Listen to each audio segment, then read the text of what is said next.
This is The Joe Gaither Show on BamaCentral.com.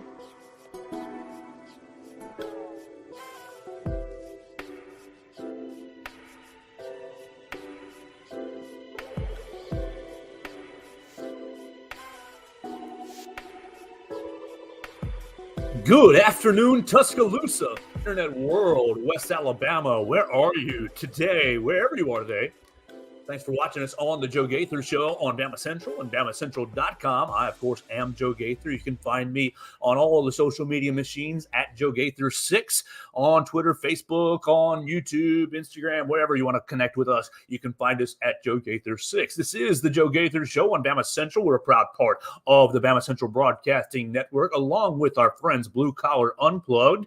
You can check out the newest episode of Blue Collar Unplugged. The guys, Matthew Gibson, Blake Byler, and Jacob Pickle had Brian Pastic on this week talking Alabama basketball. So you want to check out Blue Collar Unplugged as they're dropping episodes each and every week.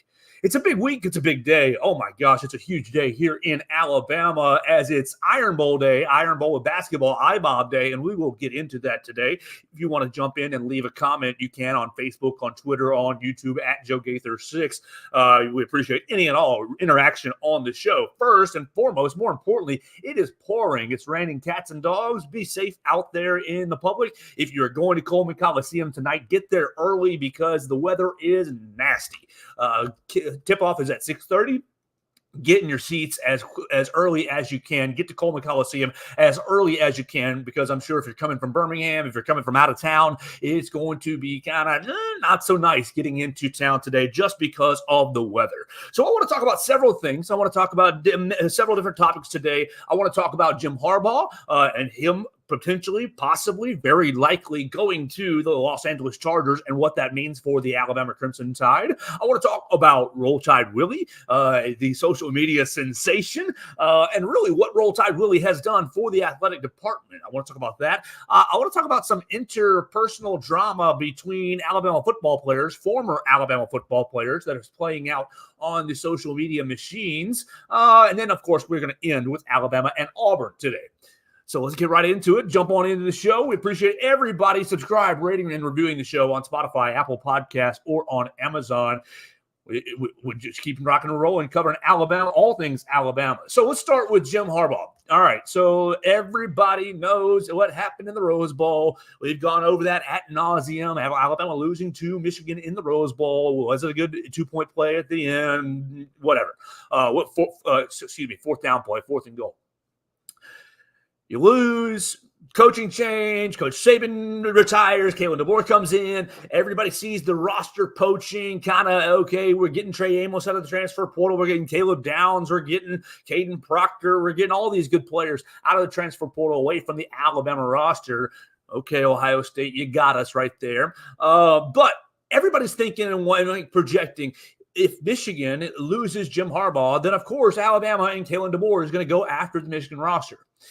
All right, so Jim Harbaugh interviewed with the Falcons. He interviewed with the Chargers. He interviewed with several different NFL clubs. And I believe that he's pretty much settled on the Chargers. They're working out the terms of the deal. It sounds like Jesse Minter, the defensive coordinator who terrorized Alabama in the Rose Bowl, is going to go with him. So great on that. But it sounds like a lot of the Michigan staff is going to Los Angeles, and they're going to work with Justin Herbert and try to prove that he is a great quarterback. What's going to happen with Michigan? Can Alabama take advantage of that roster, take advantage of that coaching change? Well, Michigan is going to probably go in. There's a couple of different options, and really just two that I want to explore real quick because I'm not really a Michigan expert. But the first thing that Michigan's going to do is they're going to go to Sharon Moore, who filled in as interim head coach for Jim Harbaugh during his two suspensions, not one but two suspensions this year, and they're going to probably at least interview him, give him a courtesy interview. But I think if I were the Michigan athletic director, I would probably try to promote Sharon Moore, the offensive coordinator, to head coach. Keep the continuity, especially this late in the game, this late in the coaching, this late in whatever the coaching circle carousel will be. Think about it. National Signing Day is 2 weeks from today. So, the offseason cycle is almost over. You lose a coach right now, it's going to be very difficult to replace one unless you dangle a lot of money at them, which Michigan absolutely has. A prominent program, of course. But What will they do? If I were the Michigan athletic director, that's how I would solve the problem. I would just say, Sharon Moore, you interview with me today. Let's work this out. Let's see if you're capable, if you're qualified to be the next head coach for the Maize and Blue, and keep the continuity, keep the same voices in the building. But if they don't go with Sharon Moore, if he interviews poorly, or if he decides he wants to take other opportunities, I mean, millions of things could happen. There's all kinds of circumstances that can play out when a coaching search happens. You've seen that here at the University of Alabama for the last 2 weeks. Coaches leaving, coaches coming, maybe going to another job, coming back to Alabama, or taking that job. Travaris Robinson at Georgia.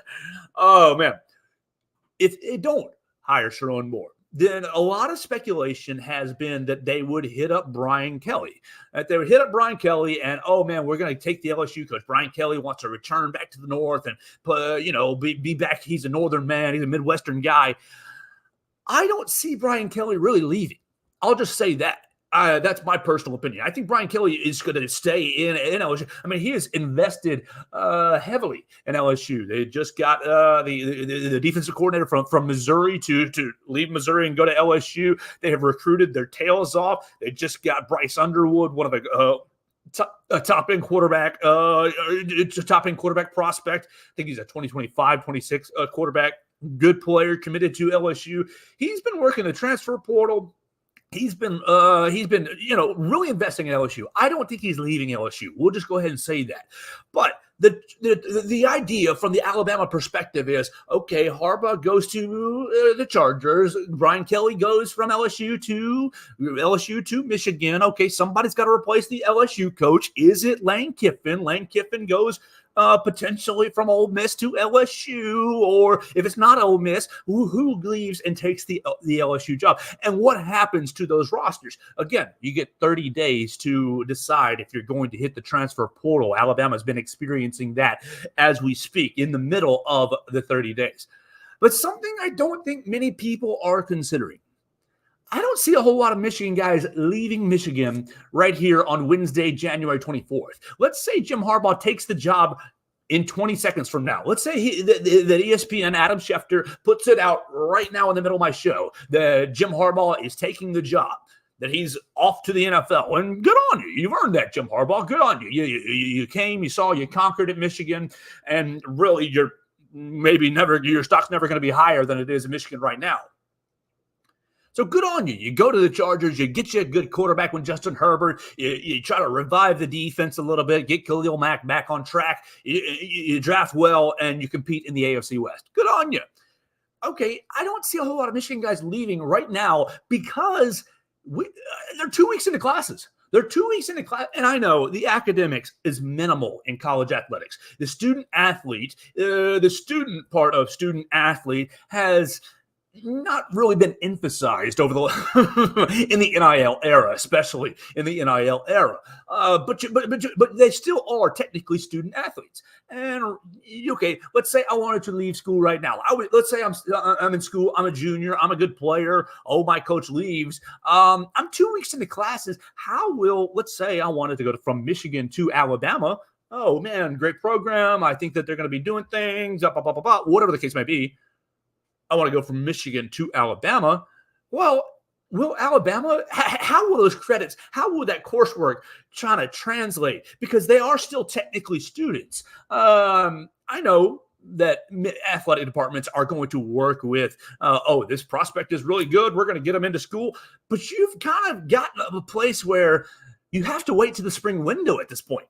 You have to wait till after spring practice. You're going to get 15 days after spring practice? 15 days, what is it, in May, to transfer again?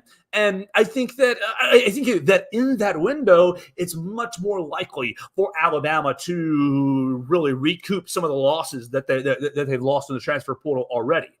So you look at the Michigan roster, and there's obviously good players on it. They just went to and won the national championship in pretty big, double digits over Washington. And I contend that they manhandled Alabama up front, even though it was a 7-point overtime game. It was a close game, but I think physically Michigan really beat up Alabama up front, both on offense and especially on defense.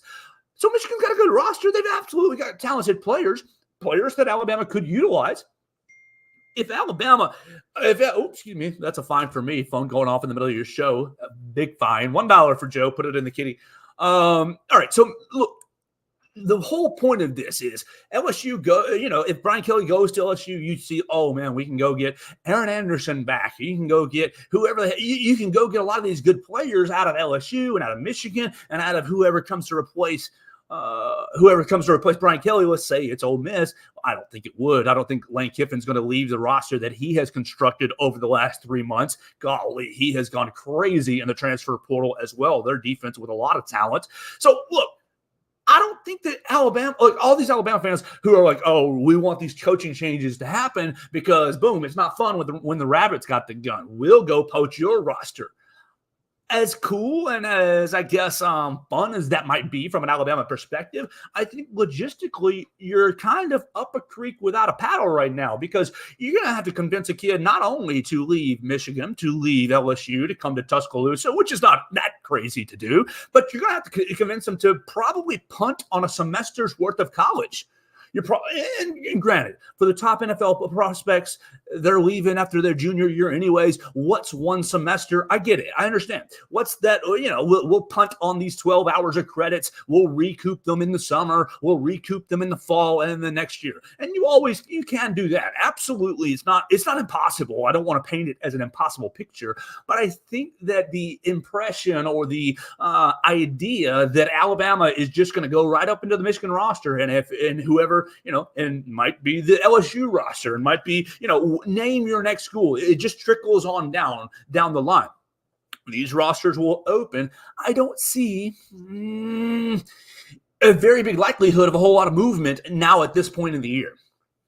And it's just really because of the academic timing, the calendar, the time. And really, I guess, do you give Jim Harbaugh credit for that? Do you credit Jim Harbaugh for saying, I want to leave Michigan in a good position. I'm going to wait to make my decision until after these guys are a couple of weeks into their new classes, into their new semesters, and maybe pigeonhole them in Ann Arbor. Does that prove Jim Harbaugh as a true Michigan man? Does that make him a true Michigan, maize and blue, hail to the victors? I'm going to keep these kids trapped in Ann Arbor, make them make difficult decisions if they want to leave. On one hand, I definitely give Jim Harbaugh credit for that because I think the timing is going to help the next coach keep the roster together. And that's not a knock on it, Coach Saban. I think Coach Saban, a couple of weeks ago when he made his decision, it was the best timing for Alabama to go out and get a new head coach that will sustain the program, that can sustain the program. I think Kalen DeBoer is top 2 or 3 good candidate that can sustain the program to a high level. Will Alabama be winning 6 national championships over the next 17 years? Look, guys, that's not going to happen. I'm sorry. That's not going to happen. Coach Saban is absolutely absurdly good. Absolutely absurd. Look, 9 national championship games in 17 years. You win 6 of them. To expect Kalen DeBoer to do that is a little bit unrealistic. My man Wendell Hare chiming in right here on this same topic, and you can too on Facebook, and I absolutely agree with him. Wendell Hare says, this is why the transfer portal should correspond with school semesters. 1,000%, yes. Because here's the deal. Look, I understand the 30-day window, and I understand these players signed up to compete or play for Coach Saban here at the University of Alabama. You look at Julian Say, and he's transferred to Ohio State because he came to Alabama to play for Coach Saban. Oh, his coach, the relationships are all gone. Caleb Downs' father said, it's basically a brand new program. It's a new it's nothing like the program that we committed to. Look, I understand that, and I get the 30-day window here, but here's my issue becomes you don't give these guys a chance. It jacks everything up. Alabama is now depleted. 71 scholarships out of the 85 or so are filled at the moment. I think it's at 71, 72 scholarships are filled at the moment. So Alabama's got room to add, but Alabama's going to go into spring practice a little bit undermanned. And that's not like crazy. That happens. They're just numbers wise. They're going to go a little bit undermanned. Alabama, look, the transfer portal window. I like the days in December. The December to a little bit early in January. It closed. it was a little bit too much in December, in my opinion. I think it was December 15th, the end of the month. And then they gave the 5 days extra for the players and the teams that are playing in bowl games after the window closed, as Alabama experienced. I understand you have to give the guys 30 days, your coach retired, your coach got fired, y'all can make your decisions. I don't think that's a very good rule. I think that you should, just like Wendell said, keep it in the semesters. You've got it already in the December, January window in between fall and spring semesters, and you've got another window at the end of the spring before the summer really gets going. So those two windows, in my opinion, are plenty. Because if, let's just say, you didn't have the 30-day window. So Julian saying, sorry, you're stuck. Let's just say, hypothetically, or Trey Amos, hypothetically, you're stuck. Sorry, guys. You got to stick it out. The spring window's coming. What is there, who's to say that relationships aren't going to be built over the spring semester, going through spring practice, and them saying, oh, you know what? I know I committed to Coach Saban, but this guy, Kalen DeBoer, is pretty cool, and the practice is going well, and I like the vibe here. I'm just going to stay. I understand NIL is a huge deal, and guys want to capitalize, and guys want to go where they can play. Maybe Trey Amos, I know he was kind of lined up to be a cornerback one, but, he's going to go over to Ole Miss, and he's definitely going to be quarterback one. I understand guys leaving and looking for better opportunities, but I wish that I think the transfer portal windows just need to be adjusted just a little bit. And really, all of this goes into say our biggest, everybody hoping for Michigan to get roster rated, I think will be disappointed. The same thing if Brian Kelly goes up to LSU, like you shouldn't be hoping for coaching changes to say, oh man, we want Steve Sarkisian to get fired or go to the NFL so that Alabama can go into the Texas roster and take whoever. No, that's not a good way to play. It's not a good way to run college football. Mr. Wendell chimes in. Allow athletes another opportunity to transfer without being penalized if the coach retires or gets fired. Yes, but they need to leave them in the same two windows. Leave them in the same two windows, the December window and the May window as well. I don't think the 30 days after a coach is hired. Now, here's the deal.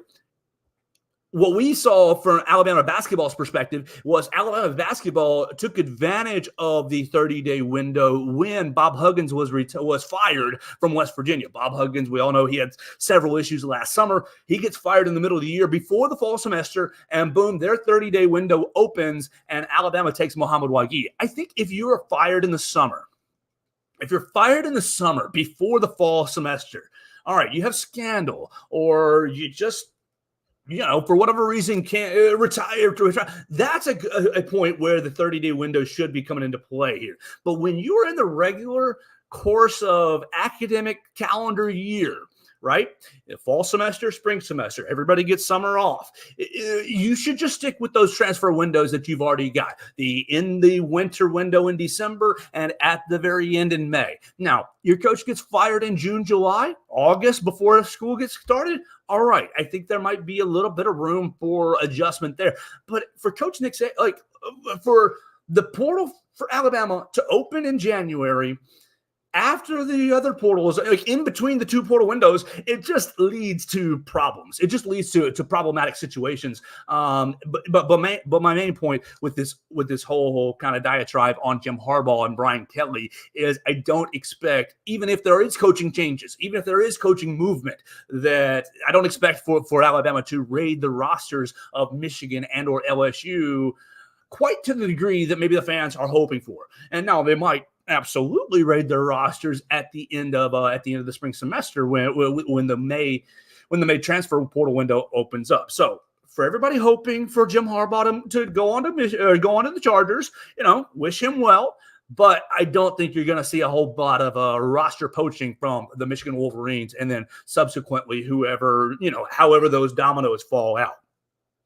All right, let's keep it going right here on the Joe Gaither Show. Appreciate everybody watching us on Facebook, Twitter, YouTube, watching us on the BamaCentral YouTube channel. You can follow BamaCentral at BamaCentral on X, at BamaCentral SI on Instagram, at Alabama Crimson Tide on Sports Illustrated on Facebook. And, of course, you can always find it at BamaCentral.com. Our friends Katie Wyndham, Blake Byler, we got Matthew Gibson writing a bunch of golf, and Will Miller as well. Everybody covering all kinds of sports right there at BamaCentral.com. We had a great day yesterday in the Coleman Coliseum media room. We heard from softball, we heard from basketball, and from gymnastics. So we're right in that point of the year where things are starting to overlap at a high degree, and I love it. I mean, I hope you do as well, but I love it because look, I love football, I love basketball, but just having a different sport each and every day to kind of look after and go after is a lot of fun for me, and we'll try to keep our eyes on all those other sports as well.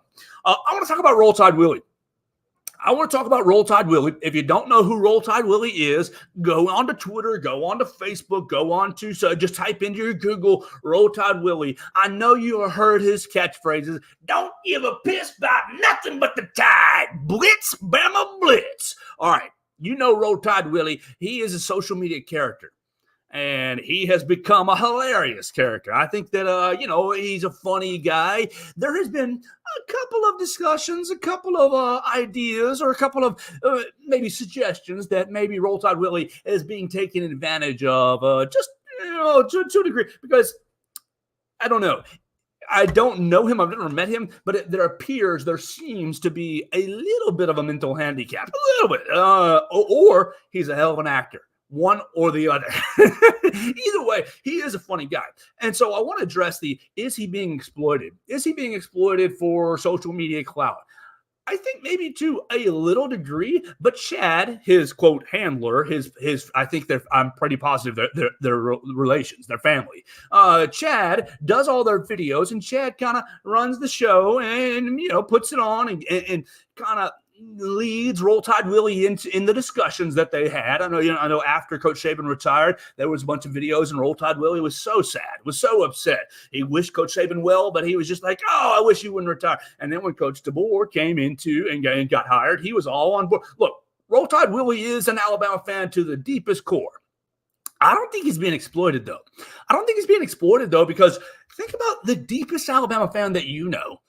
The one who lives and breathes Alabama football, Alabama basketball, crimson and white, who bleeds University of Alabama.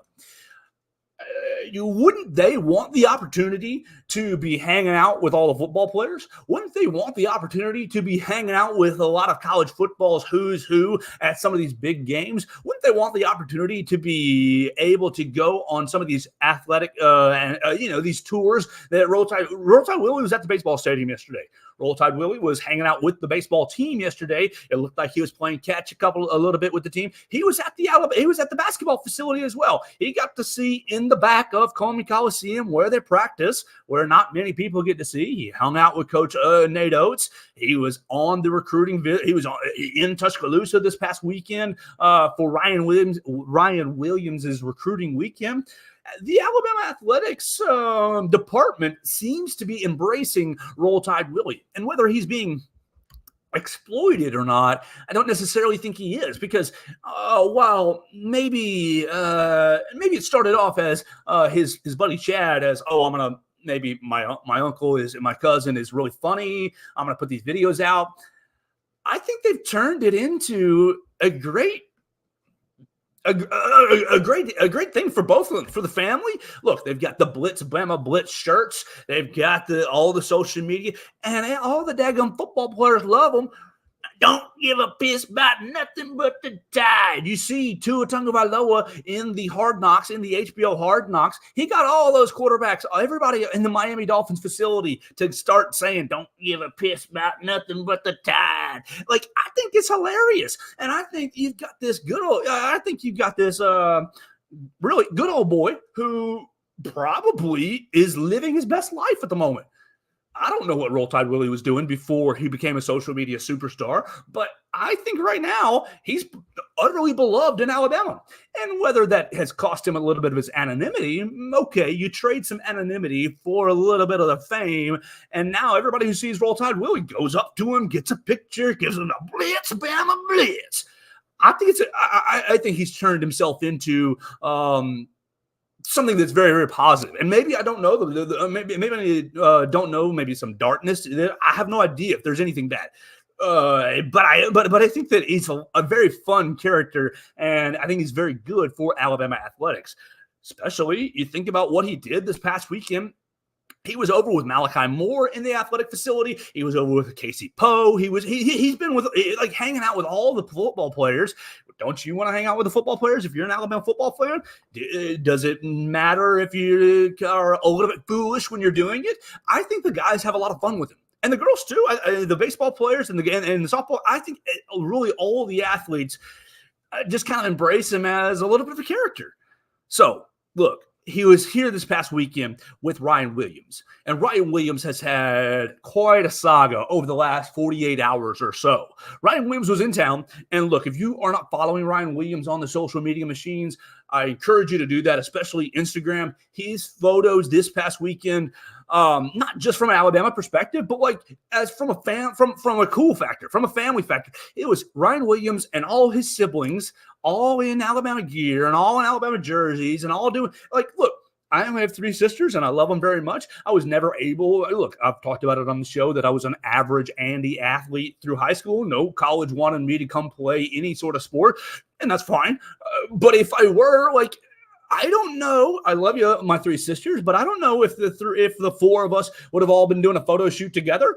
What does that say about Ryan's family? Just the closeness factor. I think they're all in together on Ryan and his success. Now, what do we know about Ryan so far? We know that he has canceled his Texas visit. He was supposed to go to Texas this week. He was supposed to go to Texas this weekend. He's canceled his Texas visit. He's still planning on signing February 9th, his birthday. So in 2 weeks, when National Signing Day comes and there is no Ryan Williams news, don't freak out. He's still planning on signing February 9th. That's the Friday after the Wednesday National Signing Day. It's his birthday. He wants to do it. That's the way he wants to do it. And good on you, man. If your birthday is right around the time of National Signing Day and you're the best player in the state of Alabama and you're probably the top 4 or 5 player in the class, have fun, man. Everybody who has been, oh, I'm over the Ryan Williams hoopla. Oh, I'm over the drama. Oh, we don't need him. He's a me guy. I don't think he's a me guy at all. I think that he's just a young man who is getting everything thrown in his face. And look, if I were getting everything thrown in my face, I'd be indulging in everything. I would be very, I'd be, oh, sure, we're going on that visit. We're doing that photo shoot. We're doing this interview. I love the attention, XYZ and ABC. I would have been an immature 17, 18, 19-year-old eating up the attention like it was cake and just give me more and more and more cake, and then I'm fat. I think Ryan's done a pretty good job. Look, he is that good. He is that good. People say, oh, he can't be that good. He's not worth all the hype. I'm sorry. Put on the tape. He's the best athlete I've ever seen in person at this age. Look, he is a dynamic wide receiver. He is going to fit perfectly in the Ryan Grubb offense. He's going to be able to play in the slot, play outside. You're going to be able to use him in the backfield. He's going to be a dangerous, dangerous weapon. And if Alabama is able to resecure his commitment, it will be a Julio Jones type recruit. I know everybody talking, oh, you can't say Julio Jones. What, Alabama legend. No, I am saying Julio Jones type recruit. He is that prolific. And where we're sitting right now, it seems like Texas is out of the race. Alabama and Auburn it is. And people want to talk about the Freeze 5, Ryan Williams, and you got Cam Coleman, who's the other receiver? They got a bunch of receivers in this class. Jalen Mbakwe this past weekend on social media basically saying, oh, there is no such thing as the Freeze 5. Ryan Williams, he's a lock. He's an Alabama lock. Steve Wiltfong of 24/7 Sports, national recruiting analyst of 24/7 Sports, basically put his crystal ball in today, Ryan Williams back to Alabama.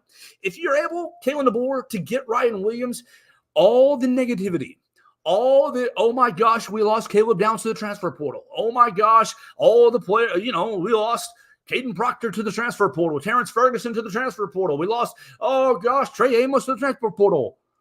All of that goes out the window. Really, at least for me, it does. Because I think Ryan Williams is that dynamic. Look, he's reclassified into this class. He still should be. He should be going into his junior year of high school, right? No, he should be going into his senior year of high school. Excuse me. He should be going into his senior year of high school. But no, he's going to skip the senior year and go on to Alabama.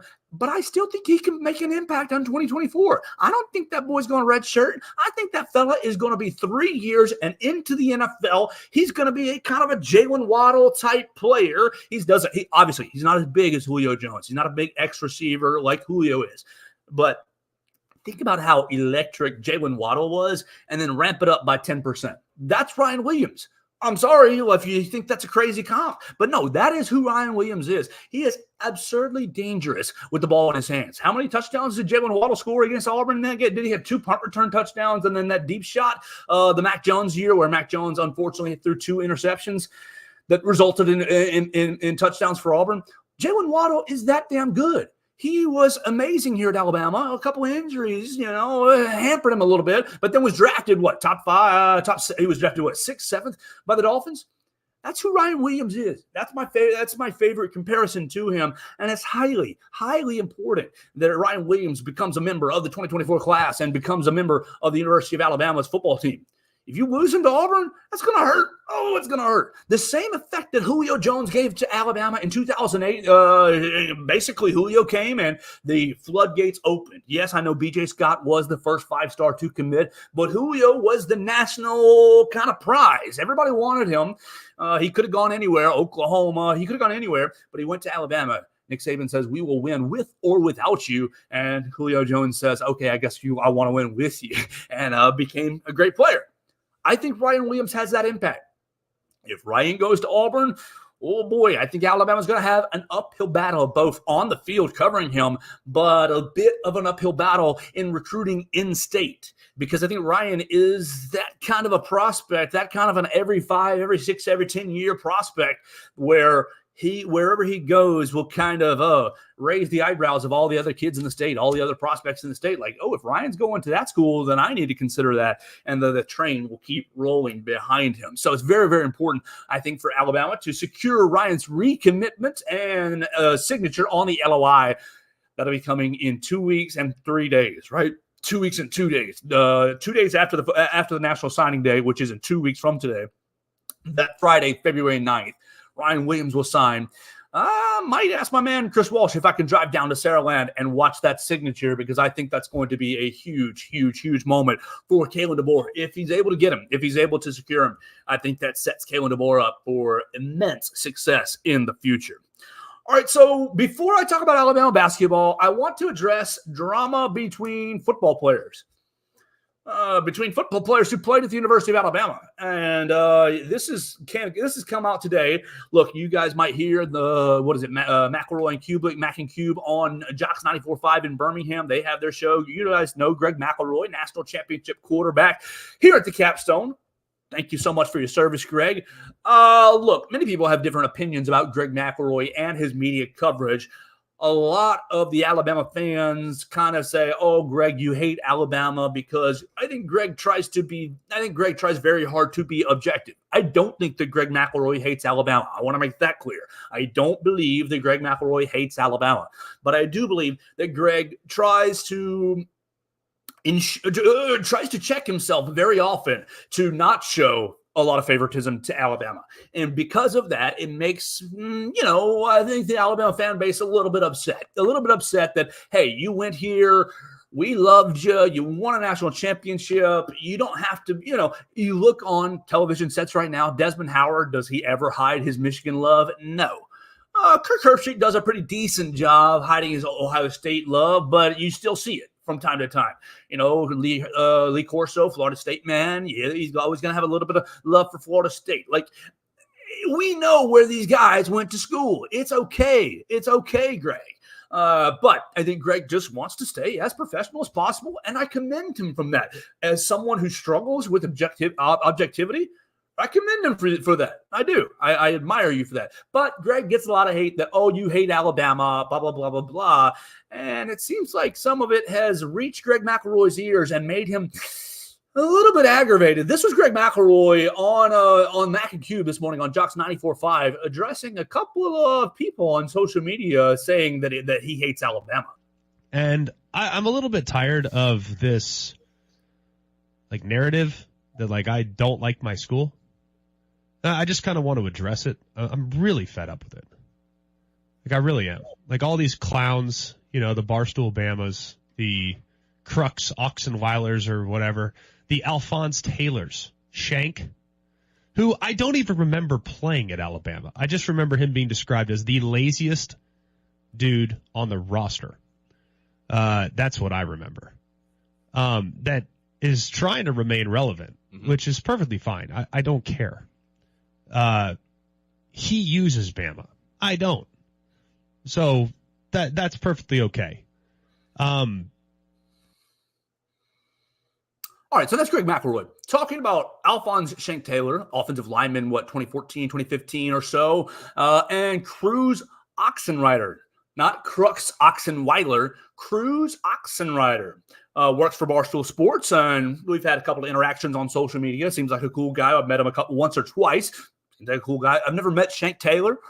Seems like a nice guy. We've had a couple interactions on social media, mostly been positive. I met Greg McElroy when I was a freshman, and Greg treated me very, very well. I worked for the football team. Greg treated me very well. Greg never put me down like some of the other players, and that's just part of it. I'm not saying that the players were mean. No, that's just college guys, college guys horsing around. But Greg never did that. Greg treated me very well. And so I don't really have anything bad to say about any of the three guys. But you're seeing some major, tomato throwing back and forth from members of the Alabama football team, former members of the Alabama football team. And you're seeing sort of the same sort of thing with Marlon Humphrey as well. At least, Marlon Humphrey goes out, on social media a day or two after Nick Saban retired, said, I would have been in that transfer portal right after Nick Saban retired. And people went after Marlon Humphrey. Why would you say this? Why would that's not helpful. You see Roma Dunes coming out, the Washington wide receiver, saying if you want to make it in the NFL as a wide receiver, y'all need to go to Alabama because Jamarcus Washington and Kalen DeBoer and Ryan Grubb will get you to the NFL. Look, so you've got different opinions. It's been just drama for drama's sake. Here's the deal. With Greg earlier, I understand being frustrated by hearing all the time, you hate Alabama, why don't you support Alabama? Look, Greg supports Alabama. I believe that. I believe Greg supports Alabama, not as much in the public setting, but privately, I believe that Greg is a big-time supporter of the University of Alabama. Obviously, you won a national championship. Okay, great. But you went after Cruz. Look, he's a media guy. Got more clout than I do. He has more clout than I do. But what's Cruz ever? Cruz is a jokester. He's a jokester. He's a guy who wants to be. Look, he doesn't hide the fact that he graduated from the University of Alabama. You don't have to do that at Barstool Sports. That's great. That's no problem. But Cruz wants, favorable Alabama coverage from Alabama people. And Cruz is a little bit of a social media star. You're going to stir up some controversy from time to time. That's part of engagement. That's part of growing a following. There's nothing wrong with that. Greg, understand who Cruz is. He's a media guy working for Barstool Sports, trying to do the best thing. Look, Cruz didn't win a national championship. Cruz didn't get put onto the Jets because his daddy was in the NFL or was in an NFL front office. Cruz is doing the best he can. Cruz is making it the best he can, and good for him. Great. All right. Let's talk about Shank here. Oh, I don't remember Shank Taylor at the University of Alabama. You don't remember him because y'all didn't play together. Y'all didn't play. I only remember him being the laziest player on the roster. Dude, what is that about? Why? Why would you say that? You want to talk about, look, talk about the reasons why you love Alabama and say these narratives are false. These narratives aren't true. These narratives, just go out and plainly say that I want to be objective in my media career. I want to be balanced in my media career. I love the University of Alabama. They've done a lot of great things for me, and I've done a lot of great things for them. We have a lot of love for each other, but I try to be objective. Just leave it as that. The personal attacks basically make me think that, Greg, you're a little bit upset and that they might be right. I don't think they're not right. I know that you love Alabama. It's been on display over the last 14 years since you've left Alabama. But for you to say they use Alabama, I don't, is a little disingenuous, a little bit, because look, man, you could have been a Division I quarterback in a lot of places. I know you had offers at Texas Tech and several other players. You could have been a Division I quarterback, and maybe you would have won a national championship. Absolutely. I don't know that. But you won it at Alabama. You played at Alabama, and at Alabama, that puts you into the NFL. And, you know, the NFL career, not so hot, not so good. And I know the Jets are a big part of that. The Jets were not a great organization at that time. But look, boom, go from the Jets to media, right into media career. You don't think the University of Alabama had any part of that? You don't think the University of Alabama, the national championship game that you won, has any part of the media career that you have that you have built? And granted, Greg, you work hard. You do work hard. I do not want to discredit the work that you put in media-wise. No. But it's a little disingenuous to say that they're using Alabama and you're not. Look, we're all using it. The brand is huge. The brand is why are all the window dressings on this show right now crimson and white? Why? Because we're covering the University of Alabama. Most of the people watching this show, listening to this show, like the University of Alabama. If you hate the University of Alabama, you're listening to the show in hopes that I will say something bad or mean about Alabama, and that's fine. That's fair. Sometimes I will. But, like, we're all using the University of Alabama in some way, shape, or form, including you. We just got to – come on. The bickering back and forth between former players is not healthy, is not good, is not a positive thing for the program, especially the program – look, you can say that Kalen DeBoer is doing a great job, and I think that he is doing a pretty good job in the transition. But let's be honest with ourselves. The program is in a fragile moment. Look, Kalen can take it in, but at the current moment, it's a little bit fragile. And so while it's in a fragile moment, while it's in a fragile place, I think it's very important for the messaging of alums, of former players, of, just people around the program, is of positivity, is of unity, and is of, hey, let's get more people in here and show them how great it is to be a player at the University of Alabama. That way more players come to the University of Alabama, and we can help Coach DeBoer take this into a new era, a new place. So look, I got a lot of love for all the former players just because I don't really know them a whole lot. I appreciate what they did for the university. Come on, can we stop the bickering, guys? Can we stop the, detraction? Just the drama is very interesting. And Greg, I thought you were a little bit above that. Come on, Greg, you're not so mentally soft that you're going to let online trolls who think that you hate Alabama affect your mood or affect the way that you do things. Come on, man. You're Greg McElroy. We all know what you did in 2009-10. We know that you bleed crimson and white. And the people who say that you don't, they might be a little bit sensitive and wanting, like, I know you're not Roman Harper. I know you're not, and Roman Harper does a great job on media. Absolutely does a great job on media. But Roman Harper, he's saying roll Tide on there, and that's fine. That's what he wants to be. You want to be more objective? You want to keep your professionalism very high? I commend you for it. I think that, come on, don't let the detractors bother you that much. All right, we're at 43 minutes right here on the show, and I got one more topic for us today, and it is IBOB. Oh, my gosh.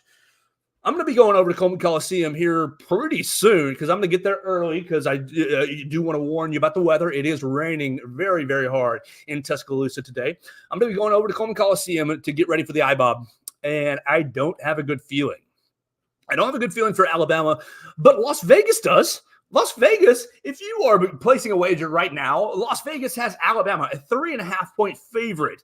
And so it takes me back to the Rose Bowl where Michigan was a 2-point favorite, and I couldn't really see it on film. I couldn't really see why on film. I couldn't really judge the physicality of the Michigan defensive line and the Michigan offensive line and how it would affect Alabama's offensive and defensive line. And so I missed that pick. I missed that pick. What does Vegas know about tonight? What do they know?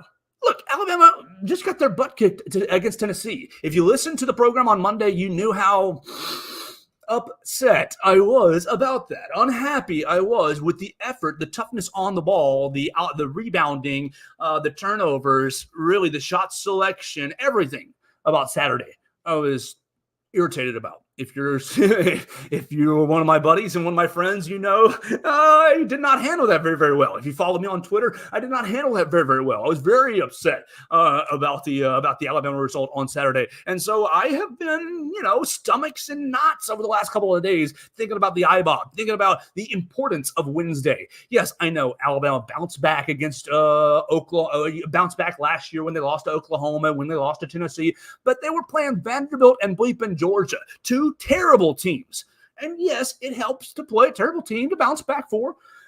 But Alabama's playing the top team in the conference tonight. They are number 1 in the conference, undefeated in the conference, number 8 in the country. They're on an 11-game winning streak, and they've won all 11 games by double digits. Now, you can look through those 11 games and say, well, there's not that many good teams on their list, and that is true. But the efficiency, the way that they're playing, if you look at the eye test, golly, they are passing the eye test. At 16-2, 5-0 in conference, they're passing the eye test, keeping teams, scoring down. Let's see, their points per game is 83 points per game. They've allowed 65 points per game. So, the defense is really, really good. They're getting after people on the defensive end. And that's what I want to see Alabama do a bit more. Get after people on the defensive end. When Alabama played South Carolina, and South Carolina had a huge win and helped Alabama a lot last night. Helped Alabama a ton last night by beating Kentucky. And they beat Kentucky handily at home. Sometimes Coach Cal with his freshman crew, that gave me a lot of hope. It brought me back from the ledge a good bit to see the upset, because I thought, man, that the top 3 teams, Kentucky, Auburn, Tennessee, they're going to be really hard to beat. And for South Carolina to beat Kentucky, South Carolina, they're a hard-playing squad, but I don't think they're overly talented. We saw what they did here in Tuscaloosa. They went nearly 15 minutes in the second half without scoring. Now, that's credit to Alabama's defense. That's the defense you got to find tonight. That's the defense you've got to have tonight. You've got to have the mother bleeper attitude on defense. I'm sorry to use that language, but you've got to have the I'm a bad mother bleeper and you're not getting past me. You've got to embrace maybe the suck, embrace the hard, embrace the rotations, embrace getting down in a defensive stance. You got to stop the basketball. You have to stop the basketball. Auburn with their point guard, doing very, very, very well. Was it Trey Donaldson? Yeah, Trey Donald. He's playing very well. Look, Auburn is a good basketball team, and they're going to come in here. Oh my gosh, little Katie Johnson still on the roster. Denver Jones as well, transferring in, good player, and not to mention Johni Broome. You got Johni Broome. Who's going to stop him tonight? Grant Nelson? Are you going to find some sand? Are you going to find some sand in your rear end? Muhammad Waigi, are you going to be able to step in there and play without fouling? Nick Pringle, are you going to be able to play without fouling? You cannot let Johni Broome set up deep in the post tonight. You cannot let him set up deep in the post, seal you off, and basically have easy layups. You got to deny the basketball, pressure the guards, prevent blow-bys, and deny the basketball in the post. Can Alabama win tonight? Of course they can. Look, Alabama can win any game against any team. I believe that. We've seen them compete with the top-end teams in the country. We've seen them compete with Purdue, Arizona, Creighton. They didn't really compete against Tennessee that much. But you've competed with great teams already this year. Coach Nate Oates talking about we just got to play better in winning moments. He said it yesterday in the Coleman Coliseum media room. Are we a good team? Are we a real good team, or are we just a talented bunch of guys who play well in good in certain situations? Are we talented? Is it just about Aaron Estrada? Aaron Estrada is a hell of a player. You want to put Aaron Estrada on any pickup team on any court in the state? He's a guy you want to play with. But Aaron Estrada, are you going to get a defensive stop? Mark Sears, same way. Mark, now I'm hopeful that his health is better. Coach Nate Oates didn't even address it yesterday. It sounds like he is going to be 100% tonight. But Mark, are you just a talented player, or are you going? Can you stop the ball? That's where it all begins. Mark and Aaron Mark Aaron and Latrell Wrightsell, when he comes off the bench, you've got to stop the ball. You've got to stay in front of the ball handler. Because once you get blown by, the rotations start, and Alabama in rotation has not been good this year. You got to do a better job. And look, I know offensive basketball is hard to stop, especially when you have a prolific ball handler. And it happens on the other end. I mean, Aaron Estrada and Mark Sears get into the lane very well. We've seen that, and that's great. But goodness gracious, you've got to find some grit. You've got to find some sand tonight in Coleman Coliseum. Because if you lose tonight, you want to take advantage of South Carolina's win over Kentucky? You win tonight. You win tonight, and basically reset the conference standings. Auburn at 5-0, Tennessee and Alabama we're up here 4-1, Kentucky 4-2. You reset the conference standings, and you basically that's how pivotal it is tonight. You get Auburn to 5-1, Alabama to 5-1. Tennessee's off this week. Tennessee didn't play a midweek game this week. Let me make sure I'm right on that. Tennessee didn't play a midweek game. They're playing Vanderbilt right on Saturday. Is that what I had? Yeah, they're playing Vanderbilt on Saturday. So they're off. All right, so you can take back a half game mark over Tennessee, even, with their tiebreaker. It's a huge deal tonight. You lose, you go to 2 losses. Auburn has two games over you, and you have to go to Neville Arena in a couple of weeks. That's not a good recipe. It's a very, very important game. Now, people can say, Joe, it's not must win. The team is fine. The team will be A-okay even if they lose. Yes, they will. Joe Lunardi has Alabama as a 5 seed in the tournament right now. I don't think Alabama is in any danger of missing the NCAA tournament. Look, they're going to be in the tournament. And for a large contingent of Alabama basketball fans, that is enough. Get to the tournament and see what you can do. I think Nate Oates has raised the level, has raised the bar for the Alabama basketball program. Look, he's been to the tournament, 3 years in a row? This will be the 4th year in a row? All right. The getting to the tournament benchmark is no longer the top-end goal. You've got to bump up SEC regular season tournament. And look, Nate's done a great job of that. Two of them in 4 years, and fighting for a third in the 5th year. We're in the mix. You're in the mix. But tonight's basketball game is huge for that. And I think that, you've done a great job in the SEC tournament. 2 tournament titles in 4 years. In 3 times, because they canceled one of the tournaments on Nate Oates in COVID-19. 2 tournament titles out of 3. That's pretty damn good. I think tonight is a huge, huge moment for Alabama. It can give them a lot of confidence going forward for the rest of the year. And so I'm really, really excited about getting into Coleman Coliseum, and you should too. So I'm going to wrap up the show right now. It's going to be myself, Katie Wyndham, Blake Byler. We're going over to Coleman Coliseum. We'll be in the building tonight. We hope you will be there with us. If you're not, I'll be manning the live updates on BamaCentral.com. You can keep up with it, whether you're watching it at home or whether you are at work and you're trying to scroll through it on your phone. I'll be keeping up with all the updates right there on BamaCentral.com, live updates for you. Blake Byler is going to be giving you his takeaways, and Katie Wyndham is going to be doing a great sidebar as well. So we'll have all kinds of coverage tonight. You can follow us at BamaCentral, at Joe Gaither 6, at Blake Byler 45, and at Katie Wyndham _ will be in the building tonight. That's going to do it for our show today. We appreciate everybody who's watched us today. I want to give another quick shout out to Greasy Hands Barbershop right here in Tuscaloosa. They gave me a haircut on Monday. If you watch us on YouTube, on Facebook, or on Twitter, you can see that haircut. I know I have a face for radio, but they made the haircut look good, and I appreciate that. It gives me a lot of confidence going forward. So appreciate Greasy Hands. You can check them out online. They've got several locations in Alabama and in Mississippi. You can check them out online and make an appointment today. I was with Miller on Monday, but all those guys in there do a great, great job. All right, so we're going to get out of here for the day.